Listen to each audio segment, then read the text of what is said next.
Welcome to the Explainer. Today we're taking a pretty fascinating visual journey. We're going from muddy, microbe-filled fields right into the pristine perfection of the lab.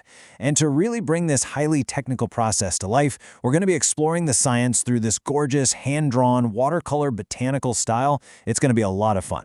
So let's dive right in. The whole thing really brings up a massive biological puzzle, right?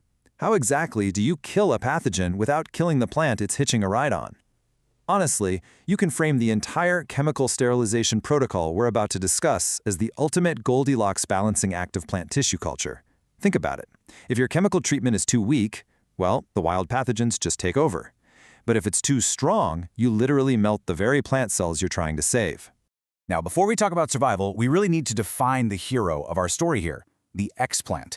This is just a tiny piece of plant tissue, like a bit of a leaf, a stem, a root, or even a shoot meristem. We carefully excise this piece from a healthy, disease-free mother plant to kick off our tissue culture. So this is the delicate, living tissue that we are about to subject to a completely relentless chemical gauntlet.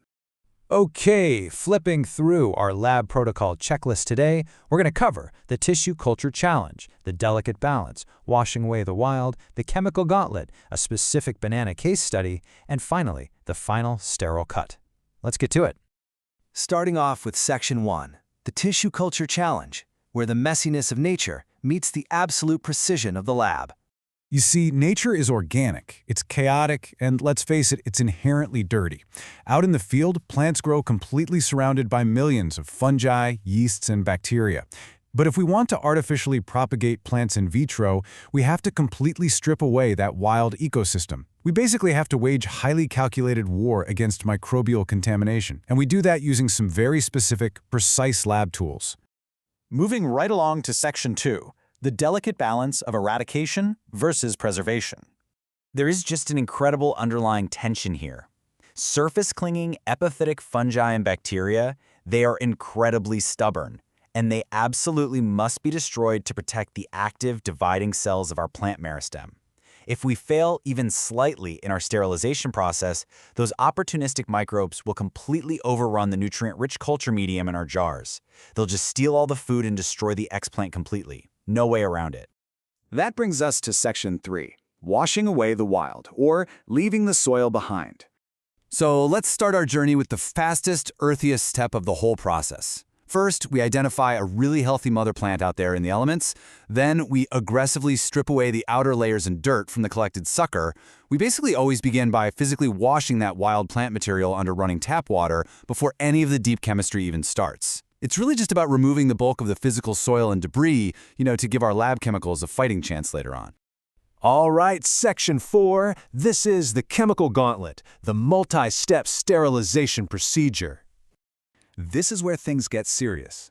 We transition our explant from the laboratory sink straight into the stark, hyperclean environment of the laminar airflow hood. The crucial point here is this standardized 4-step procedure. Step 1, we actually shock the tissue with a brief dip in alcohol. Step 2, we soak it in primary sterilants, like bleach. Then, Step 3 involves adding surfactants, something like Tween 20. These are wetting agents that break the surface tension, which allows the chemicals to creep into literally every microscopic crevice of the plant. And finally, Step 4 is a heavy, sterile rinsing to wash all that danger away. Now, we have a whole arsenal of disinfectants at our disposal for this, completely customizing our chemical warfare. We've got everyday chemicals like sodium hypochlorite, alongside calcium hypochlorite, hydrogen peroxide, silver nitrate, ethyl alcohol, and even the incredibly powerful mercuric chloride. The specific choice we make depends entirely on how physically resilient the plant species is and just how heavily contaminated its natural environment happens to be. Let's actually compare our two main heavy hitters. On one side, we have sodium hypochlorite. That's essentially standard commercial bleach, usually used at a 0.5 to 20% concentration. It's highly effective, it's widely used, and it's relatively safe for lab technicians to handle day to day. But on the other side, we have mercuric chloride. This is an extremely potent and highly toxic chemical used at tiny concentrations. We're talking like 0.1%. This is the big gun.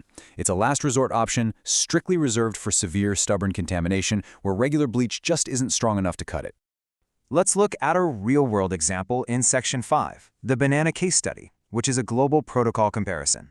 Bananas are fascinating because they grow directly in heavily contaminated soil, which makes them notoriously tricky to culture. This perfectly demonstrates our Goldilocks principle in action. The exact same plant, the banana, requires vastly different, highly calibrated chemical recipes depending on the specific microbial load of its region.